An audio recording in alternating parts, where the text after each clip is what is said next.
We've talked about general hurricane stuff in our recorded lectures, and I wanted to talk a bit about the most important hurricane of our era, which is Hurricane Katrina, and talk a little bit about this. So this is a insanely important hurricane, but also insanely important natural disasters.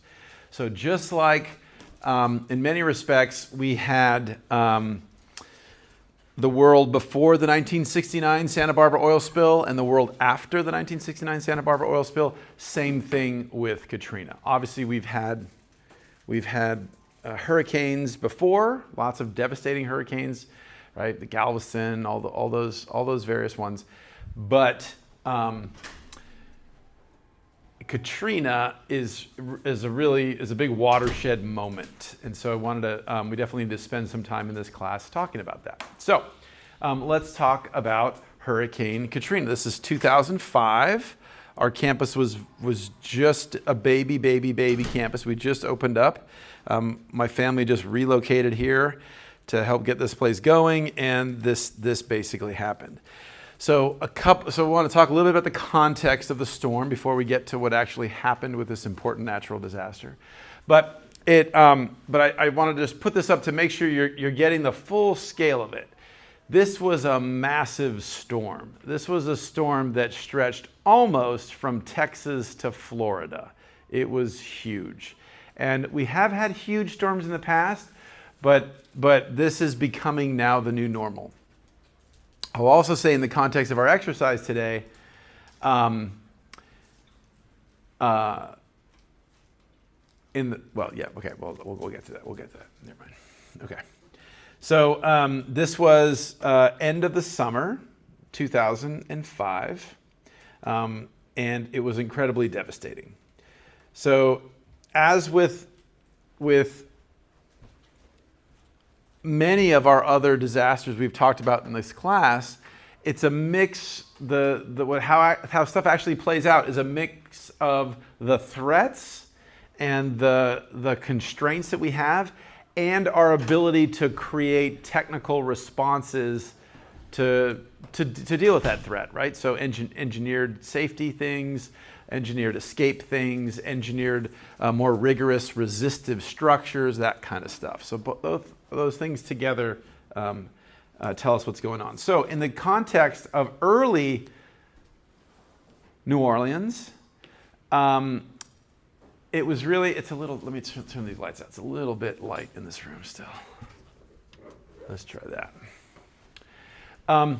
Most early life was totally constrained by the hydrology of the area. Again, this is at the bottom of the Mississippi watershed. The Mississippi watershed drains about 40% of the continental United States. So waters from all over the place end up here. And this is a very water-rich and flood-prone area. And so what we're looking at here, this view is from the more inland or the more northerly chunk, and we're looking southward towards the Gulf of Mexico. And what we're seeing the river play out before us. So the river is flowing from you into the screen, and it's flowing down, and then it turns right here. This big bend is called English Turn. That's where we have our long-term projects that we've been working on for 20 years, and some of you in this room have helped us with that. And hopefully some of you guys might come with us next year on our spring trip to help with the recovery here. But this is English Turn, and then it goes on, and then off to the right here would be getting near the Gulf of Mexico. And so we see here that this engraving is from the 1860s. We see already a big urbanized area, right? So all these houses and structures have gone in. And we also see another key thing, which is a lot of ships in the water.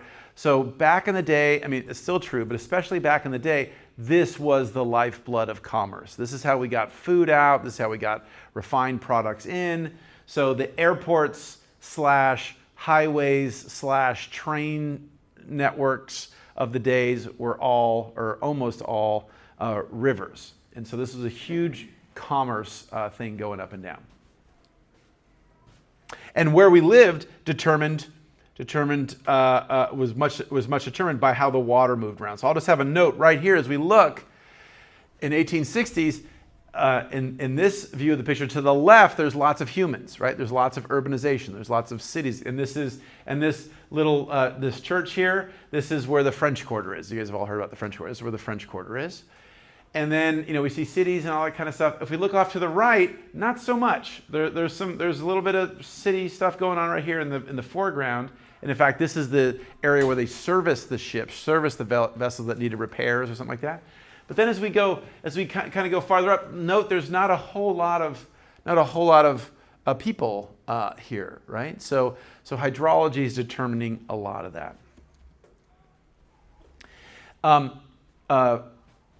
Much of New Orleans is in a wetland. Actually, the whole area is in a wetland, but much of the region is in a wetland. And one of the things that that was notorious back in the day were vector-borne diseases. So think of mosquito diseases, things like yellow fever and these other diseases that back in the day people didn't understand where they came from. So they thought they were from the vapors. They thought they were from the air, or there was something evil, there was a curse, there was some bad mojo or something like that. And so we didn't really understand the germ theory of disease back then. And so the thought was just by default, wetlands bad, swampy areas dangerous, stay away. So one of the first things we did when we moved, so this picture we're looking down towards the Gulf of Mexico. This picture is right here, right where am I? Right here is we were kind of looking this away, basically looking this away from perspective. And so the water is flowing from the left side of the screen here, the Mississippi River, and it's going off to the right, and then it's going to dump out into the Gulf of Mexico. So we can already see in this picture, this is the late 1800s, already back then, very aggressive engineering to change the landscape. In this case, the engineering is to try to drain the area, make the water go away. And this is a major theme that our society has been engaged in since Roman times, and probably even before then. But the Romans were really the first master engineers that exerted their engineering prowess over large regions of the planet. But since that time, we've been doing it all over the place. So the main thing here was make the water go away. And so what we've done here is, so if we look off to the left right here, we see what looks like the ocean. That's not well, technically it is the ocean, but that's an area known as Lake Pontchartrain. It's technically not a lake because it is connected to the ocean, but just very, very barely connected to the ocean. And so instead what we have is a big water area, but have a look here. Because this is ocean water on the left, everybody, over here, this is the river. The river is flowing into the ocean. So even though this picture looks like, when you see satellite images, it looks like water over here, water over here. Water is not the same height. The water here in the river is higher. It is gravity feeding down to the ocean. Okay, so what that means is here, so here's that river again. So this Mississippi River label is higher elevation than the sea surface area. And so the approach was to dig trenches, literally just dig ditches. Dig ditches, that's what these lines are, and then let the water flow down to Lake Pontchartrain, which again is at sea level. So just sort of make it easier for the water to drain out, right? Get rid of the trees, get rid of the shrubs, get rid of the stuff in between, and let it drain out. So that was the first aggressive thing we did. And then we got really, really crazy in the early 1900s, and we made these so-called wood screws, not because they were made of wood, because the engineer's last name was Wood. And these were the state-of-the-art for, 100 years. So everybody, back in the day, everybody came here to figure out how to engineer water. Now we are totally stupid in almost all of our major civil projects.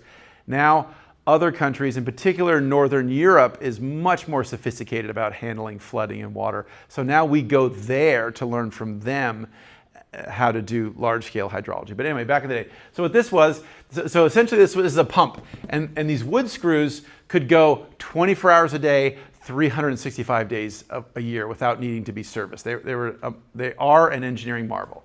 And what we did was we created walls. So we walled off the city or walled off the region that we wanted to dry out. And we sucked water from one side of that wall to the other side. And so in the case of urban New Orleans, we did that 365 days a year, 24 hours a day, nonstop. And to this day, we've not stopped doing that. So what that's done is that's sucked the water out of the ground. It's in effect made the ground drier, made it less floody, which sounds great, but that means it's like we're on a treadmill, right? So we're running, we got the water out. If we were to stop running those pumps, the water would immediately start coming back in. So once we've, it's like getting on a certain drug to keep you from having a heart attack or something. Once you start taking that drug, some cases you can take the drug and it makes you better and you're done. In other cases, if you stop taking that drug, it's going to be bad, right? You're going to bounce back and maybe have a heart attack. So that's what it's like here. So we both drained the area, and then when the area wasn't, when we wanted even more aggressive, we actually effectively stuck straws into the ground and started sucking the water out. Excuse me. This is a natural floodplain. This is a natural area where stuff floods. So seasonally, water would jump out of the river, as it does everywhere all over the planet, and flood and drop the sediments from the rest of the country down and make it a very fertile area. But we did have some problems that were getting worse and sort of came to a head in the early 1900s. Again, problems because of what we were already doing. So we were changing the landscape, we were changing, and we were putting ourselves in harm's way. So 300 years ago, the same thing would have happened. Nobody really would have mattered, right? Or would have flooded our house or something, would have got back to it. But now that we have all this infrastructure stuck in place, we have the wood screws, we have the draining, we think we're getting very cocky. And we think, we can, yeah, what's cool, let's put an apartment building here or whatever, right? So essentially we have these big floods and it causes all kinds of problems, and people say, never again. Again, very ego, a lot of macho here, a lot of male energy, a lot of engineering things, right? This is in the wake of World War I, and we think we're like, we're getting into our power, and we think we're really smart and all this kind of stuff. And so we decide we're gonna be smarter than nature and we're gonna engineer stuff. So it doesn't just happen in Mississippi, it happens in a lot of different places. But basically, people rally Congress and they say, hey, we should do something about this, and we need to change how water moves. And so we instigated we started leveeing the Mississippi River. So we tried to create walls along the river so it couldn't flood, and we thought that was great. Then Hurricane Betsy, I'm simplifying stuff very quickly here, but then another major thing happens in the 60s. So Hurricane Betsy, 1965. This is the hurricane track. The color here represents the intensity of the speed of the storm. So the storm's starting off here in the lower right. It's going up. It shoots past the Bahamas. It goes, wait, I really want to screw you. And it pivots around and it spins around and it comes back. And it basically deadbeats on the city of New Orleans. And it causes this huge flooding of the city and a huge problem. So people say, this is ridiculous. We have Hurricane Camille in '69. And essentially what we say is the federal government says, never again. We will not let the city of New Orleans be inundated and flooded. So we commit to building what's now known as the flood protection system. So not only are we leveeing the river and trying to keep water in the river, we're now walling off the city with earthen levees and then constructed walls around the levee. Around the city. Okay, so now another key theme here is what we've all learned from a lot of our stuff, right? A lot of our disasters, is that memory is really, really important. And so our experience is really, really important. With our wildfires now, everybody's getting used to wildfires. Got to do something, got to have a go bag, got to be ready. In this case, that was the last, so the 60s was the last time a hurricane whacked New Orleans. So if you grew up, so that was before I was born. Shocker, I know, it was before I was born. So if someone said, hey man, are you ready for a hurricane? I know about hurricanes, dude. We get hurricane warnings all the time. Don't you tell me what's up. But we never had one, because of the luck of the draw, we never had one hit New Orleans specifically until this. So I told you those hurricanes in the 60s. The other thing is, this is how we often view stuff, stupidly. Why is Myanmar so screwed? Because we have a political boundary, and we have this junta in place, right? And they're like, this is our country, you can't come in here. So we draw lines on the map, and we tend to get trapped. You should not get trapped. We tend to get trapped into thinking these political boundaries are real. They are BS, right? They are simply our construct we've added over the natural landscape. When it comes to wildfire, when it comes to air pollution, when it comes to where hurricanes are going to go, hurricanes don't care where your state boundary is, where your county boundary is, right? So that was before, so here's Betsy, 60s. Here's every single tropical storm since between there and 2005.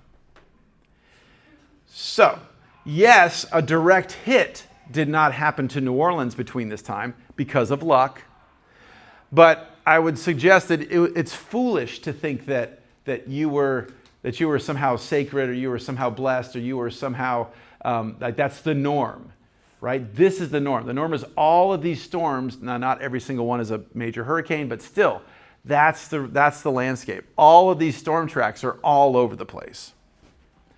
Okay, the other component that's happening before we get to this disaster is, as we've seen with wildfires and all these other things, we're prepping the environment. We're making the environment more likely to be more dangerous. Not only are we adding our stuff, the concrete, etc., into the environment, we're also working very aggressively to degrade the biodiversity and degrade the landscapes that are around. So red and yellow are areas of wetland loss. Greens are areas of wetland gains, okay? And so what you see here is there's way more reds and yellows than there is green and light green, right? So we have some spots where we're accruing wetland, we're adding to our wetland, but almost everywhere else is getting red, red, red, red, red. So we're seeing the Swiss cheesing of our wetlands. So here is Lake Pontchartrain, that big lake I mentioned, right? Right here, right? Here's the city of New Orleans. Here, down at the bottom, is the Gulf of Mexico. So the places where the places where we work, which are around here, where we try to restore some of this wetland, it used to have all of this land between here and the water.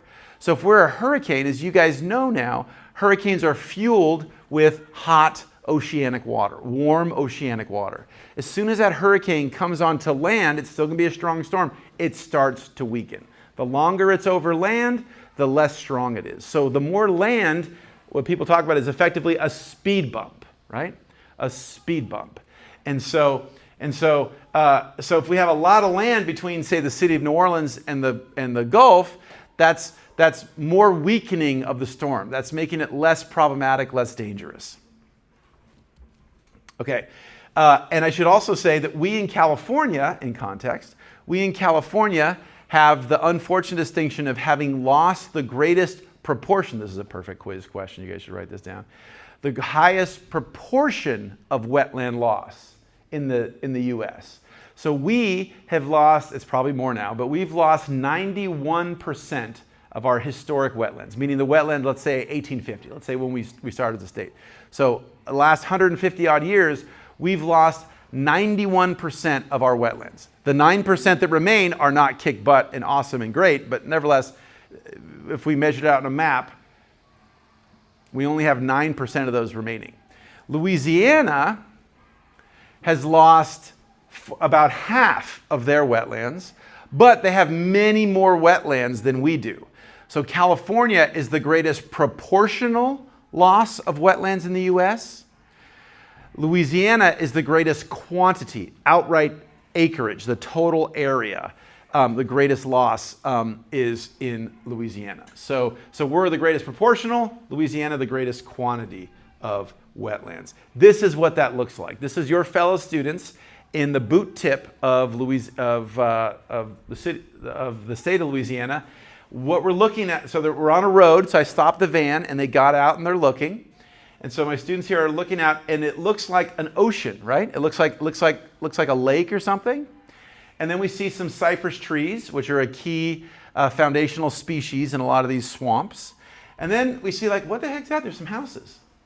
So these cypress trees can deal with a lot of flooding, right? You see them in all the old movies and it's like guys are, hand poling boats by them and all that kind of good stuff. But they are trees. They are plants. They cannot, terrestrial plants, they cannot grow they cannot be a little baby seed that germinates in the water. Once they start to grow, they're really good at tolerating being underwater, but they cannot be their whole life underwater. So what we're seeing right now is this. This was all cypress forest.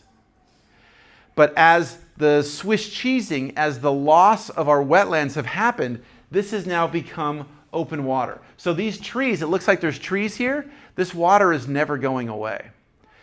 So these trees, they might still be a physical piece of wood. These trees are either dead or on the way to being dead. So, and that's going on across hundreds and hundreds and hundreds of miles of Louisiana coast. One of the, yeah, Dave. How long being submerged will it kill the cypress? That's a good question. I would say, they could probably go a year or so, or maybe even a bit more, but they can't go like forever. And it has to like drain completely out, and the soil. No, the soil could all be soggy. So they have what we call cypress knees. Do I have any? Is there a picture of that here? So see these guys right here? Yeah. These are called cypress knees. These have essentially air pockets inside the wood, inside the structures, and they help anchor the tree so it doesn't fall over, but they also help the physiology. So they help make it non-anoxic. They help the plant be able to do its regular respiration and stuff. And so that can work for a while, but when they're strained for a long period of time is when we get into a problem. So, but easily many months, like this level of water kind of would be easily, if it was kind of go up and down. The problem is it's only going up. And it rots the tree? It essentially dies, yeah. Essentially, yeah. Okay, so so why are the wetlands going away? For a couple reasons. But here is one reason. This isn't the major reason, but here's one reason, and you guys all need to look at this because this is not a cartoon. This is the data right up until 2005. So here we go. Here's Louisiana. These are all oil and gas infrastructure. So meaning pipes where we can bring petroleum to a jurisdictional point or a refinery or something like that, right? That's all the offshore wellheads. Again, this is just 2005. And that looks like a lot of drilling. Here's all the on land. So mostly, it's not exactly, but mostly offshore is mostly oil and on land is mostly gas. But those are all wellheads. When we go to a national park, wellheads in the national park. When we go to state parks, wellheads in the state parks.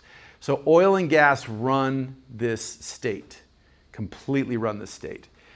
And so that's nuts, right? That's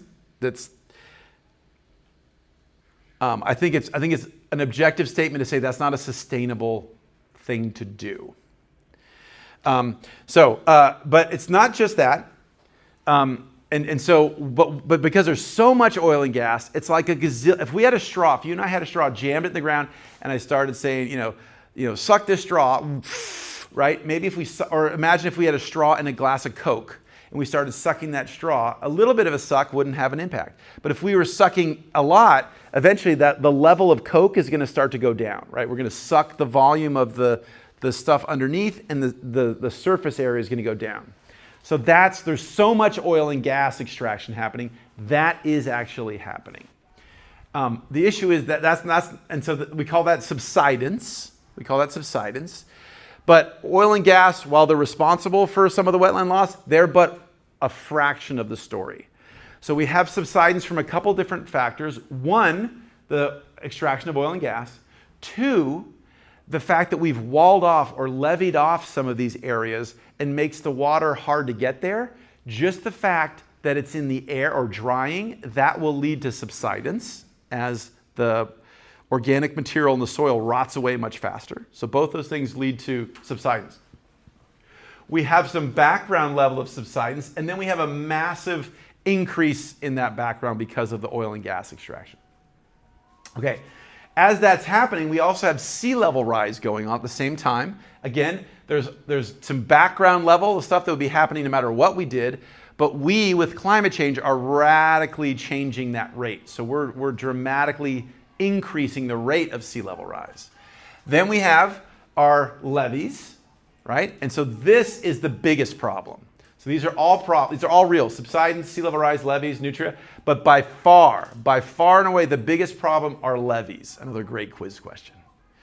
So levees are going to keep that water in the channel. And so that sounds great if I don't want to get my house flooded, but what it also means is the natural sediment that came with that water when we jumped the channel and then would settle out and counteract background or human-induced subsidence, adding soil, adding material to the level of the ground and sort of counteracting that subsidence. There is none of that. So because we've levied off the rivers, yes, we've stopped the water, but we've also stopped the nourishing sediment coming in. And so we don't have any sediment augmenting that stuff. And then we have other novel stressors like nutria. Nutria is this guy right here. Nutria is this introduced species from South America, introduced for a fur, and then basically that didn't work out and they just got loose and got turned loose and whatever. And they are voracious consumers of vegetation. They eat plants all the time. And so they're an important source of munching stuff. And then on top of them, we have what we're talking about right now, hurricanes. We've always had hurricanes. Hurricanes are a natural part of this ecosystem, but the increasing rate and the magnitude and the strength of the hurricanes are happening much more frequently than they used to. So they sort of take all this stuff and they supercharge it and they make it much worse. So these are all the drivers of the wetland loss that are that's making us more vulnerable to stuff. So the general response that we've had is to try to add sediment and to do less of the bad things. But really the main restoration effort to try to counteract wetland loss and make us less vulnerable to these hurricanes is to add sediment. Okay, so Katrina comes along. There's something else I was going to say about. So let me just say for scale, where's our site? Our site's here. So where we used to go to get to open water in the Gulf of Mexico to provide this wetland loss in real context, it was about 60 miles. So you used to have to go over about 60 miles of wetlands to get to open water. Now it's about 14 miles. So that's a lot easier for that. That's a lot stronger hurricane. When we do get a hurricane on our site or in New Orleans, it's a lot stronger. Making sense? Questions so far about that background context stuff? Okay, so we levied the Mississippi. We engineered stuff. We tried to get water to go away. We thought we were doing a good thing by making it not be wet and waterlogged and everything. It turns out we made ourselves more vulnerable by doing that. Okay. And the biggest driver there is the cutting off of the sediment because of the leveeing. Okay. All right, so Katrina comes along just at the start of the academic year, right? I had one class in my coastal management class. This was the second day of classes when this hit. Before Katrina hit, we had extremely favorable conditions. You guys will look at this in our exercise this week. Extremely favorable conditions. So we have just the normal long-term trends. We were in an area, a time when we were seeing more hurricanes and more stronger hurricanes, and we've been on that trajectory for about a decade at this point when we're working up to it. El Niños for reasons that we won't get into here. El Niños disrupt the climate pattern, and in the case of Atlantic hurricanes, strong El Niños tend to make it not good for hurricanes. So the only real years that weren't really super favorable to hurricanes were the couple years in between there where we were in a strong El Nino. Going into this, people were looking like, oh my gosh, the sea surface temperature is really, really hot, really warm, which is going to fuel that. And the winds, the crosswinds that can mess up the formation of the hurricane were not present. So we didn't have the winds to help us. So what that meant was the prediction, we have two people that make, well, we'll see what this administration does to that. But up until now, we've had two centers of predictions of hurricanes. We have the feds, the folks in Florida that make the hurricane predictions, and we have a group in Colorado. And they work together, but they sort of take some independent stabs. And suffice to say, both of these guys said that going into the 2005 hurricane season, we were going to be 175% above the so-called hyperactive season. So they're doing everything they could, ringing alarm bells. Hey, you guys, let's get a news story written about this. Let's tell people it's very dangerous. It's really scary. Oh my God, we got to do something. Also, before the hurricane hits, this is 3 years before. This is from a government planning exercise, the kind of things that are being cut now right and left, because why would we want to plan? Why would we want to study? Why would we want to prepare? But in this case, this is the Times-Picayune, which no longer exists in that form, but it was the paper of record, the daily newspaper for the city of New Orleans. And this is a story that came out in 2002, a series actually of articles called Washing Away by, amongst other people, our friend Mark Schliffstein, a reporter who's now retired there. And so this was essentially talking about the vulnerability. And we had a previous storm that came nearby and it turned at the last minute. So essentially this was saying, what if that hurricane hadn't turned? What would have happened? Essentially, everything that's going to happen in 2005 was in this article. So this is a major, multi-day news story, high resolution graphics. You can go on the website and see multimedia. So this was all laid out to everyone. Indeed, my friends from graduate school who worked in New Orleans, they kept saying, dude, you got to come to Mardi Gras. Come to my Mardi Gras. I'm like, oh, I'll come. No, you got to come to Mardi Gras. No, I'll come. No, dude, you have to come because the next storm that hits here, there will be no more New Orleans. Right?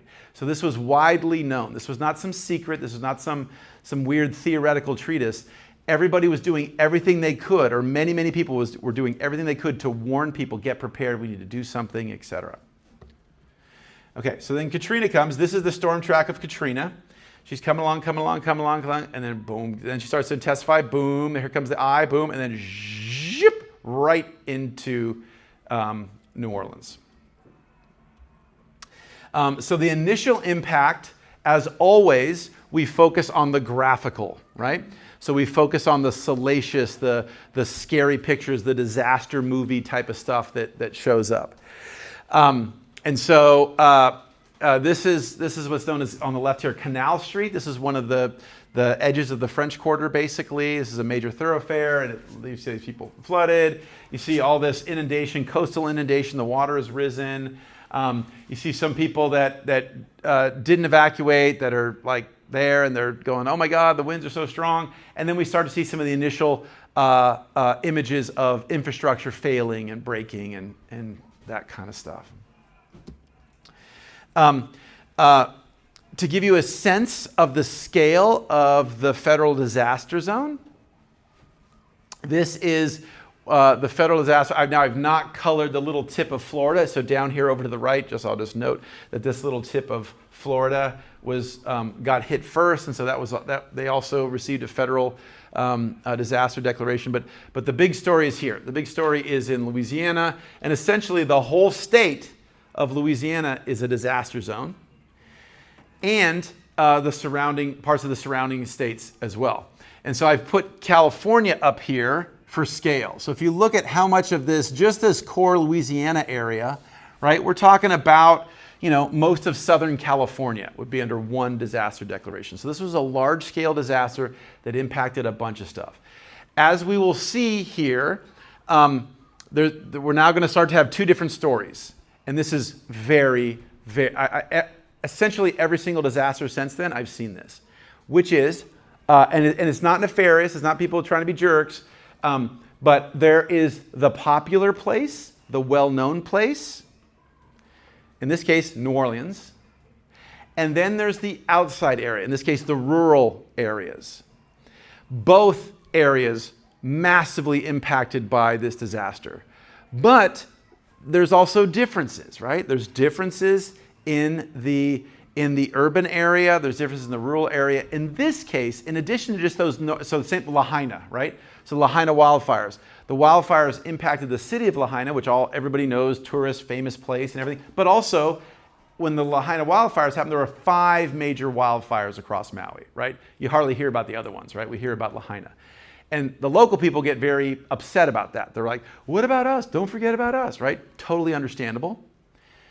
And again, that phenomenon is not nefarious. It's just when people from far away don't understand the geography, the culture, the land, they default to what's the most popular. In this case, though, on top of that is the fact that the disasters are different. The disaster outside is primarily a storm impacts me. Inside New Orleans, it's our failed engineering that hurts everybody. And so that's a key part of the story. And that's not always the case in how the disasters play out. Okay, so the first initial impact comes, the storm, the winds, the waves, boom, boom, boom. Okay, then that sort of dies back. And what happens is all of the reporters go to the French Quarter. Why? They have good cocktails. And it's also let me, well, I have another slide in a second, but what's maybe not quite as obvious, in a few slides I'll show this, the river, you might think, I don't want to be near the river, because the river's water. The river is the safest place to be. The river in this part of the world is the highest elevation. So the levees just on the side of the river are the driest ground, okay? And so the French Quarter is near the levees. So it makes sense. When we built the first structure, it's like, dude, I want to build it on the driest ground possible. So that's where the oldest part of the town is. That's where the nicest, not nicest, well, there's a lot of drunk people, but it's where the highest concentration of hotels are. So when NBC, CNN, CBS come to town and set up camp, where are they going to set up? They're going to set up in the French Quarter. Again, they're not being nefarious. And the storm comes through, and the high ground, storm goes by, they walk outside, there's some wet ankles, there's some flooded cars, and they're like, hey, we missed it. We dodged the bullet. Did not dodge the bullet. Absolutely did not dodge the bullet. The city was flooding at that point. There just were not reporters around. So when you go back and read any of the historical accounts, it sounds like the storm left and then nothing. And then the problems happened. No, the problems happened as the storm came through. We just didn't realize it. Okay, so what starts happening is the floods come. So now the floods are playing out around the city. Floods all over, floods all over, floods all over. Eventually we get about 80% of the city would be flooded. And it's a huge challenge. So what we see here is the source of the flooding. Check it out. So this is in the about 2 miles from the French Quarter, this area right here. And what we see here is this ribbon right here is a flood wall. Flood wall, a levee is a pile of dirt. When we add a human structure on top of that, it could be out of wood, it could be out of metal, we call that a flood wall. Or it could be out of concrete as well. And when I'm looking straight down here, we see this wall. And so here's one of those drainage canals. Remember we talked about draining the water? This is a drainage canal. And then look at this one. This one ain't no more wall because the wall is collapsed. The wall has failed and we're watching water rush in and flood this neighborhood. Same thing here. This levee has broken and we're watching water flood in. So this is about day 5. This is a map of the inundation. And so again, here is the Mississippi River right here. Okay. This is English Turn. This is where we do our work. And this is the city of New Orleans. We also call New Orleans, one of the nicknames is the Crescent City. That's the crescent. This is the crescent of the name.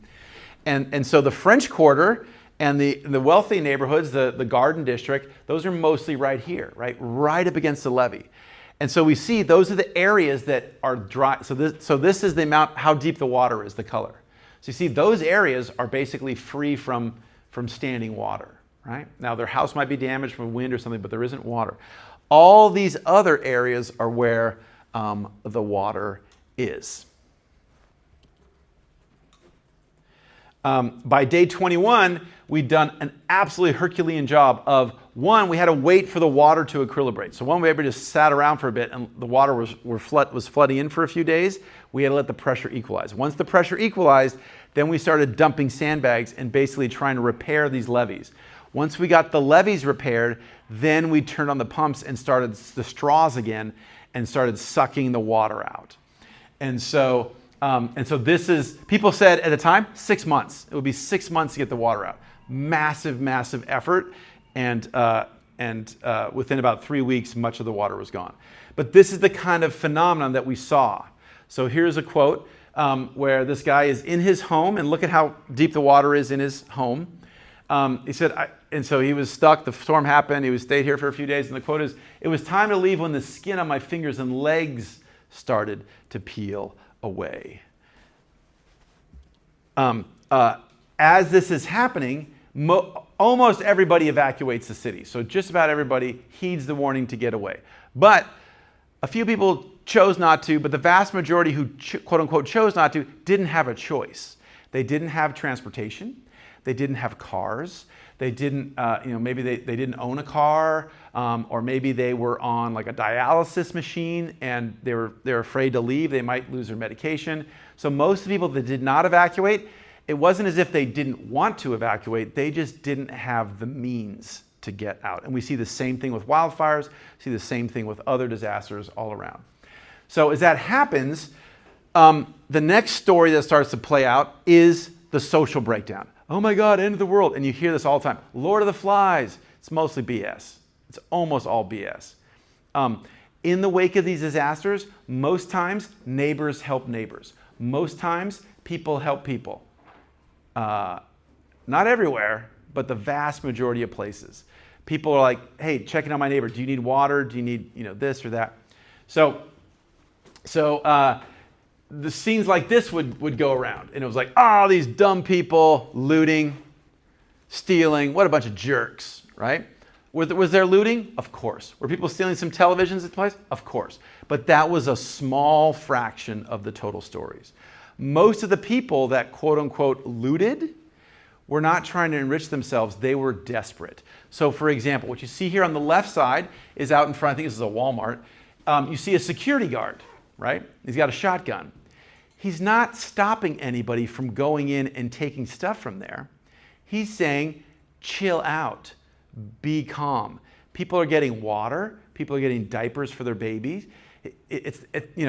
People aren't sitting there breaking into the watches and taking the watches. This is people that are desperate and just need some food, some medicine. I'll talk about in the right in a second. But this is the 10 freeway. So we're aerial photograph looking down at a ramp. Any guesses as to what this is? So we're a bunch of people here. Any guesses as to what we're looking at?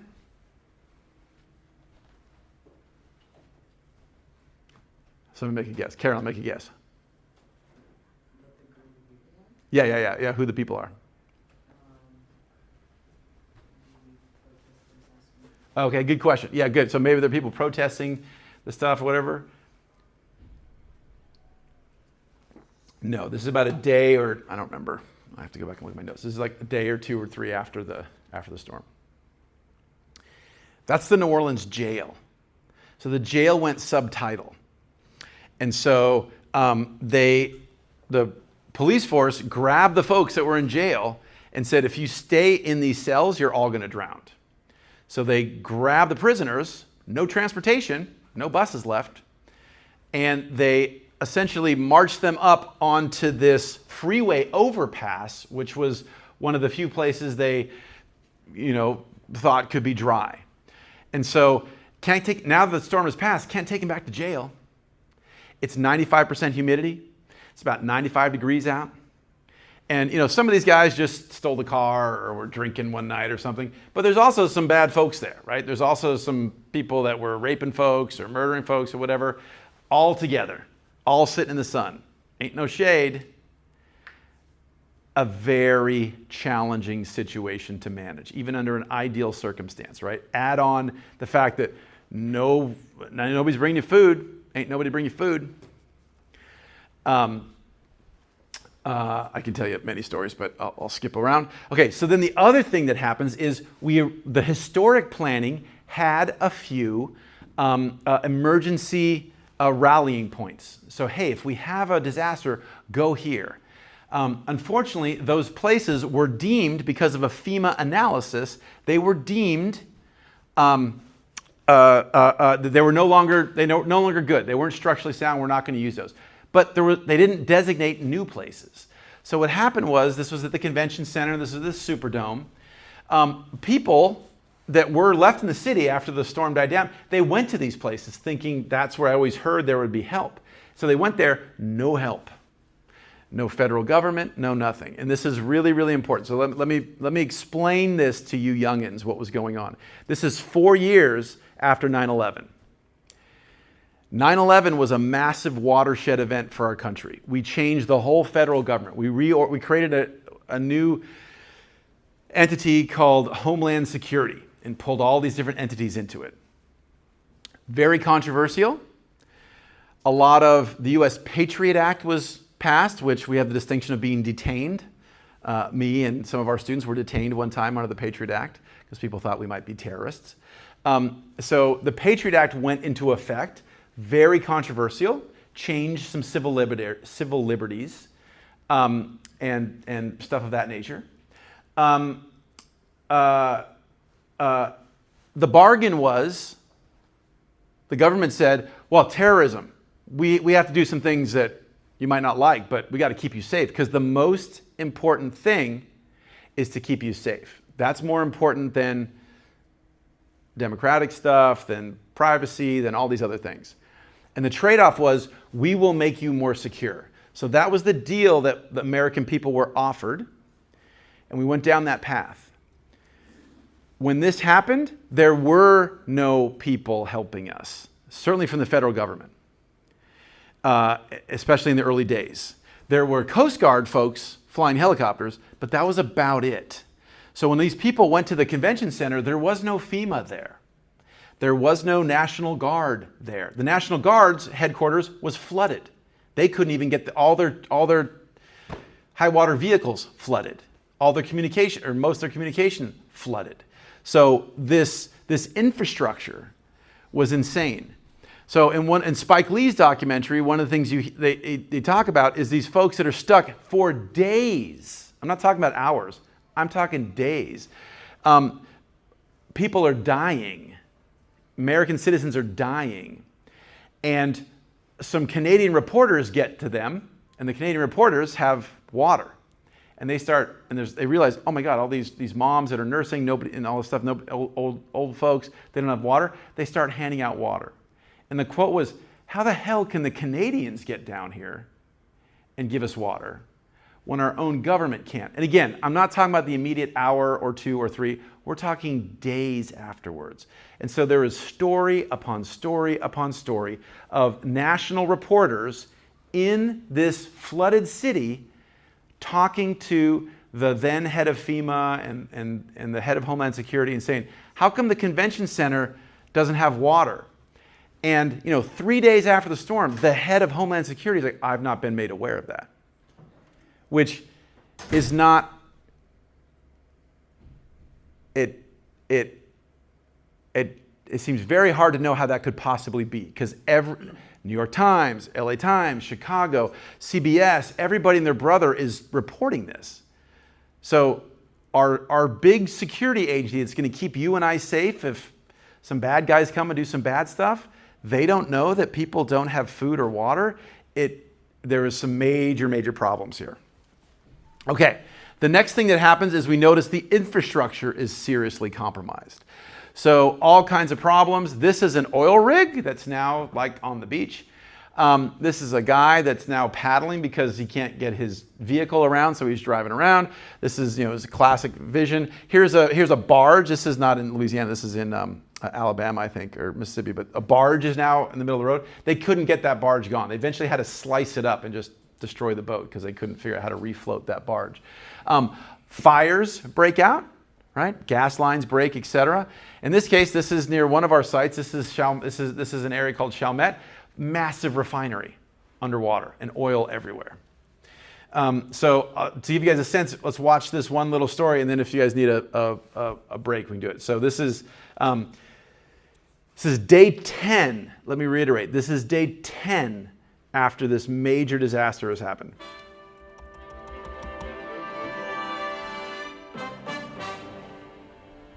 Still finding and removing the living from New Orleans. We begin with this report from Jeffrey Kay of KCET Los Angeles. We may not be back in this area.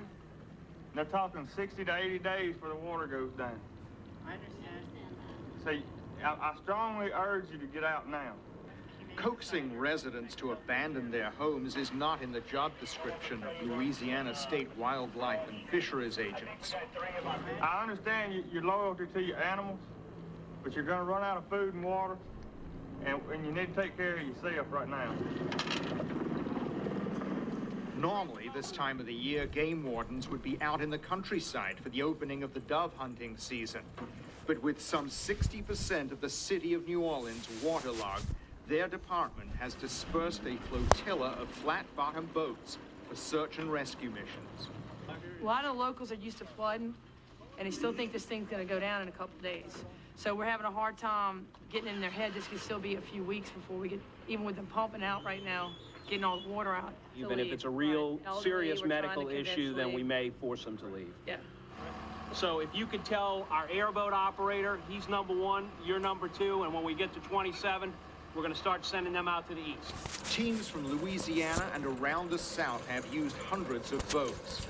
Armed personnel, including sheriff's deputies from as far away as Albuquerque, provided escorts.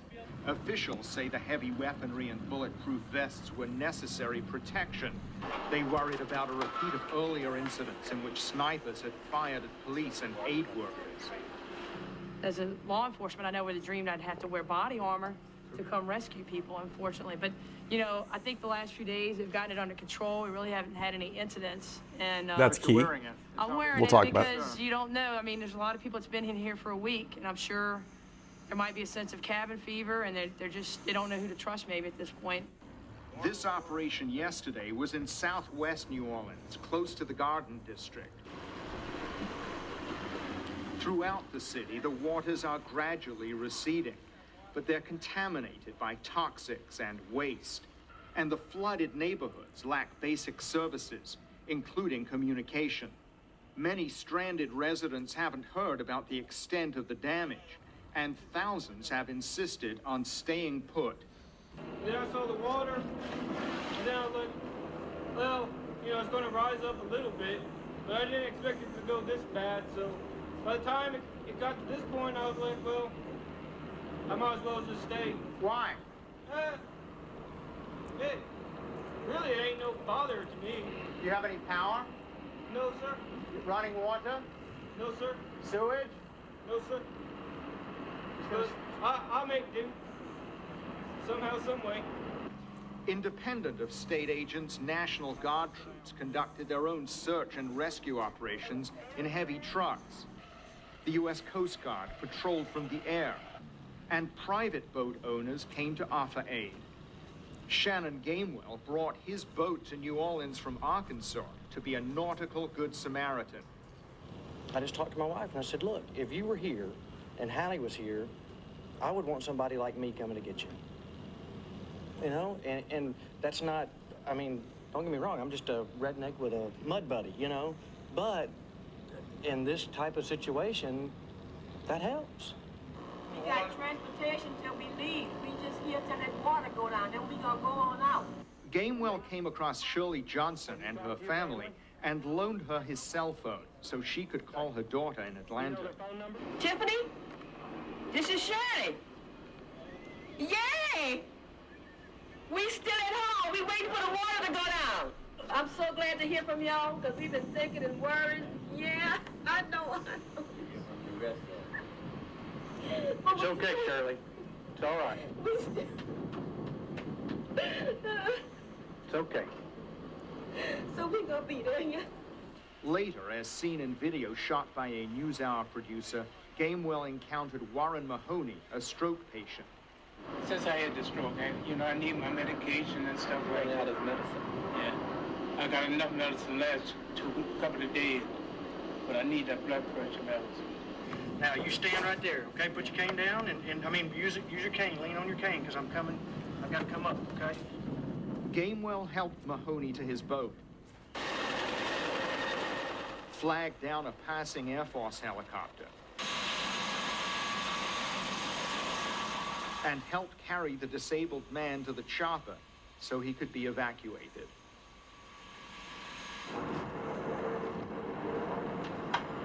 Everybody home? Game wardens, hoping to find more residents like Mahoney, yelled through open doors and windows. The welfare of pets was a main reason many people chose not to evacuate. Carolyn Mitchell was worried about the fate of the animals in the house she shared with 3 other people. How long you figure you can stay here? Another couple of days. So that, we've been trying to get out and make plans. So we really want to make sure that our animals will be taken care of after we go. Thank you all. I appreciate this. No problem. Eventually, game wardens persuaded the residents to put their own safety before that of their animals. They quickly packed belongings and were evacuated. In the next few days, officials may use more than persuasion. The New Orleans mayor has ordered all residents to leave the city. Margaret Warner has more on this story. She's Okay, so a couple things there. No, there were no snipers. No snipers. No one shot at any police officers. Rumors. So if I let that play for another 10 minutes, they're interviewing the then chief of police, and he was repeating some of this stuff, right? So again, in the wake of, this was before, I know the shocker, it was before Twitter, before Instagram, all this kind of stuff, but nevertheless, rumors were still getting out. And this was actually even before Facebook. And so rumors were getting out, and it was just going like wildfire. So people were saying that cops were getting shot at, people are being violent, all this kind of stuff. And there was, of course, 1 or 2 very isolated incidents, but by and large, people were not attacking these folks. But have a look. Those game wardens are walking around in super hot weather with bulletproof vests, and they're packing big guns, and they're, and you heard the reference to maybe cabin fever, right? That's all a total reasonable response for that individual officer. But what it means, if everybody's packing guns, if everybody's carrying extra weight of a vest, you're going to get tired more frequently, right? You're going to go knock on that door, or are you going to be a little more cautious when you knock on that door, right? There are consequences to these precautions, right? And so turns out rumor is a big part of what's going on. So, and we see a lot of racism. And again, a lot of the stuff that has undergirded our society for a long time isn't invented in the disaster, but it's made more clear, right? It's crystallized. And so here's a couple quotes from our leadership at the time. This is former First Lady Barbara Bush. And she is so one of the places, so there's people dispersed everywhere, but some of the places people majorly dispersed to were were regional cities, Atlanta and Houston being 2 of the most popular. So in this case, the Bushes are from Texas, so she's at the Astrodome, and where there's all these displaced folks, and she goes up to these folks, and she says, and she's touring, trying to give them some emotional support. And she says, she's talking to reporters. She says, what I'm hearing, which is sort of scary, is that they all want to stay in Texas. Again, these are folks that just lost everything they had. evacuated, middle of the night, whatever. They don't know if maybe all their family members are safe, whatever. What I'm hearing, which is sort of scary, is that they all want to stay in Texas. Everyone is so overwhelmed. I mean, the people that came there are so overwhelmed by the hospitality. And so many of the people in the arena here, you know, were underprivileged anyway. So this is working very well for them, right? Now, was she trying to be an a-hole? No. She was trying to be compassionate and trying to help out. But it's that casual racism. It's that casual discounting of poor folks. It's the casual, you know, there's real consequences to this thinking, right? This manifests in policy. Here is the then House Majority Leader, before he was put in jail, saying, now, and again, in the same thing, talking to evacuation kids. Now, talking to a couple little kids. Now, tell me the truth, boys. This is kind of fun, isn't it? Right? Again, neither of those folks are attempting to be cruel. I don't think they were attempting to be jerky or something, but let's look at their words, right? That is manifesting existing understanding or biases about these folks. The head of FEMA, we could do a whole week on this guy. Why is this guy FEMA? Because he donated to the president. What was his experience? He was the lawyer for an Arabian Horse Association. That sounds great. Let's put this guy in charge of FEMA. He helped out, he volunteered for one state agency disaster area, so therefore we should put him in charge of national FEMA response. So his name was Michael Brown, and he's worried about how he looks on television.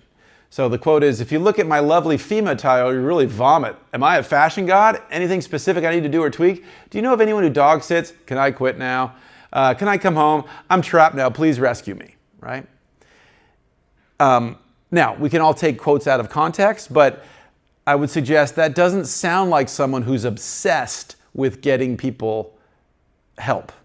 This doesn't sound like someone who's 100% of their energy and thoughts and time are focused on getting relief to people. It sure sounds like someone's worried how they look and how they're being perceived by the public. Other quotes. The famous one is President Bush talking about that guy when this controversy started spinning up a couple days later. He says, "Brownie, you're doing a heck of a job." And that comes back to haunt the president by saying that. And then Nancy Pelosi talks to then President Bush and says, "We need some help." And then he basically said, "What didn't go right with the federal response?" I mean, insane. And then, again, I mentioned before, but this is one example of our national disaster response folks not understanding what's going on. So this is live on the radio, several days after the storm hit. And the reporter says, "Dude, what about these people that need water and food?" And he says, on national news, "I have not heard reports of thousands of people in the convention center who don't have food or water." Nuts. Totally nuts. Okay, so let's do this and we'll take a pause if you guys want to stretch your legs. Okay, so the reality is New Orleans had existing racial fault lines before this happened. So we have some neighborhoods that are much higher proportion of African Americans, some other neighborhoods that are much higher proportion of white folks, and it generally tracks with income. And it tracks with generally elevation. So the higher areas tend to be higher income, more white. The lower, more vulnerable areas to flooding tend to be lower income, tend to be more dominated by black folks. New Orleans was second worst in the US in 2005, second only to Fresno here in California, of so-called poverty concentration centers, meaning we all have poor folks, we all have rich folks, but are they mixed up? Or are all the poor folks in one part of town and all the wealthy folks in one part of town? So that's called poverty concentration or wealth concentration. And so the higher that percentage, the more we are skewed, the more we are not together, the more we're not going to the same shopping malls, not going to the same theaters, all that kind of stuff. And New Orleans was the second worst in the US. So we already have the black folks over there, the white folks over there, and not mixing as much. So it's no surprise that the reporting starts to come out like this. So it turns out there were all these claims. These claims turned out to be wrong. So we actually do a rigorous assessment of the literature. This is not true. But the story starts to spin up that here's a picture of a black guy with something in his, maybe he came out of a store or something with this, right?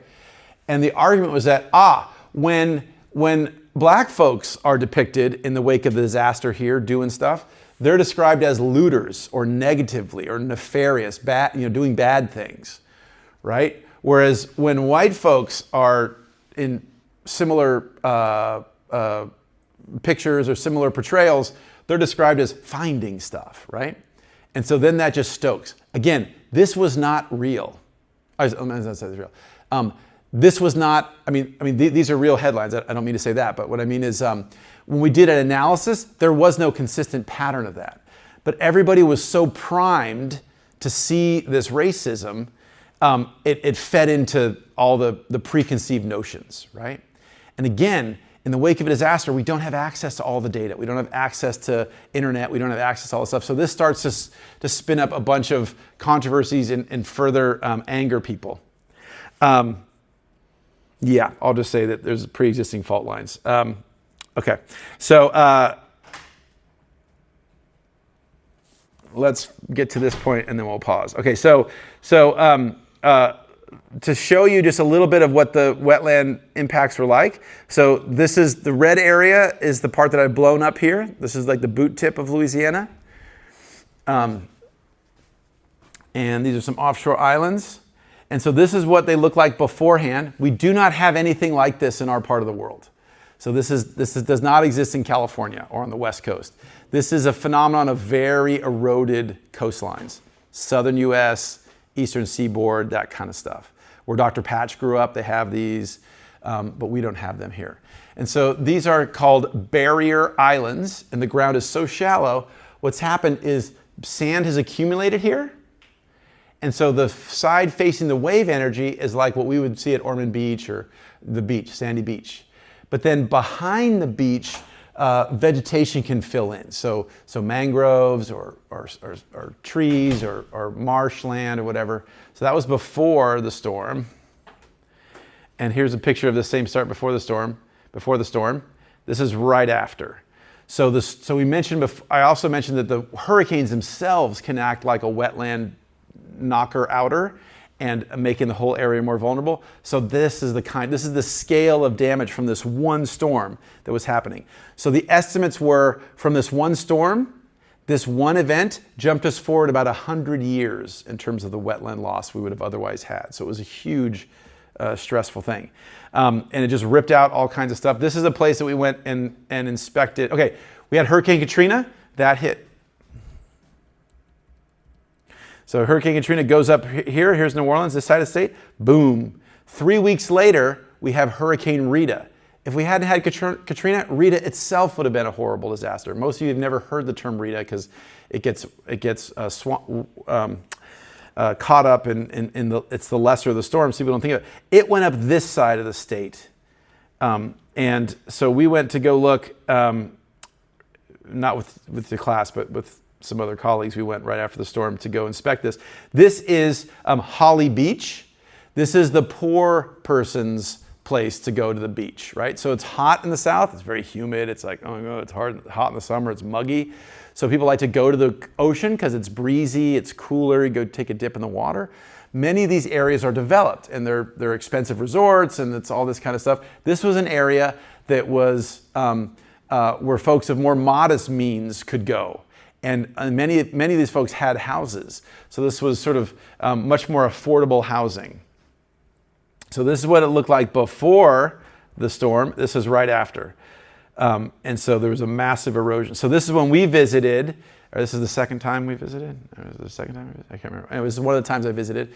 But basically, what you see is everything is gone. The whole city has been erased. So there are street signs up because there was one funding program in the state to make streets safe. So they went back and re-erected all the stop signs, but that's about it, right? And so they were starting to put up telephone poles and stop signs, but all of the houses, all of the everything were just literally erased. The whole city was deleted. Okay, right. So just to finish up and reiterate this before I let you guys take a break, the city of New Orleans is a bowl. Okay, so we walled it off. So this yellow wall that I've drawn is about what the wall looks like. And it made it super vulnerable. So this was animation before the flood. So this is how vulnerable these low-lying communities are. Oops, wait, I do this? Is it not good? Okay, there you go. So as the sea level rises or a storm surge, everything disappears, right? So basically, this is not very high elevation. And so this whole area was already vulnerable. All the things we've done have made it more vulnerable, both socially, right? Socially with our all the stuff we've done in terms of redlining and all that kind of stuff, engineering-wise, and then by nuking nature. All of that is making us more vulnerable to these disasters. Okay, and I think we'll take a pause there. I'll just say that you guys and your colleagues have been going here for the last 20 years to help with this recovery. I'll end with this picture. This picture is the lake. I mentioned it was the ocean. The Lake Pontchartrain is sea level. This is water flooding over the, there's a levee here. You can't see the levee. It's amazing this person is alive, the person that took this photo. They should not be alive. But basically, one other one I just want to reiterate that I know we talked about this in sort of the background stuff, but this is storm surge. So as a reminder, storm surge, it sounds like a surge, it sounds like a wave, it sounds like a whoosh. It's not that. Storm surge, it's like taking a hairdryer into your bathtub and holding the hairdryer, don't put it in the water, but hold it just like parallel to the water, and you're essentially lumping up the water on one side, right? That's what these massive storms, and particularly with Katrina, which is the basin, right? It's fits almost from Florida to Texas. And all that area is pushing the water. It's piling up in front of the storm. And so the storm surge is not a wave. It's not like a tidal wave. It's not like a whoosh, whoosh. It is, depends on the storm and how fast it's moving, but it is hours and hours of, okay, now the water is 1 foot high. Now it's 2 foot high. Now it's 3 foot high. Higher, higher, higher, higher, higher for hours on end. And so so in this case, the levee here is not breaking. It's just the water is flowing over it. So that's what this is. So as Katrina is coming on land, it makes landfall right here in a place that we used to work called Buras, Louisiana. 30-foot storm surge. That means the water is 30 feet above where it normally is for hours and hours. So that would be as if we're sitting here talking in Sierra Hall right now, and then the water goes up basically above the second floor and stays that high for 12 hours, 14 hours, right? It's a challenging scene. And so all of these things, with all of our disasters, when we don't experience them, there's elements we don't understand. I think one of the most important ones with hurricanes is that storm surge, certainly in coastal areas. People back east don't understand our wildfires. They don't understand about the winds, Santa Ana's. With us not living in hurricane zones, we don't understand that storm surge. So a lot of times people go like, hurricane, I'm gonna go surf. Or hurricane, I'm gonna go to see pictures, right? And they go to the coast. If you were doing that in the Pacific Palisades or Santa Monica Mountains, you could go up and look down. There is no looking down in most of these places where we have these hurricanes. They're very flat areas. So if you go to the coast to get a picture, to see what it's like, to go check out this crazy storm, there's a very, very good chance you ain't coming back. So do not underestimate the storm surge and treat it very real. Okay, let's take a 10-minute break.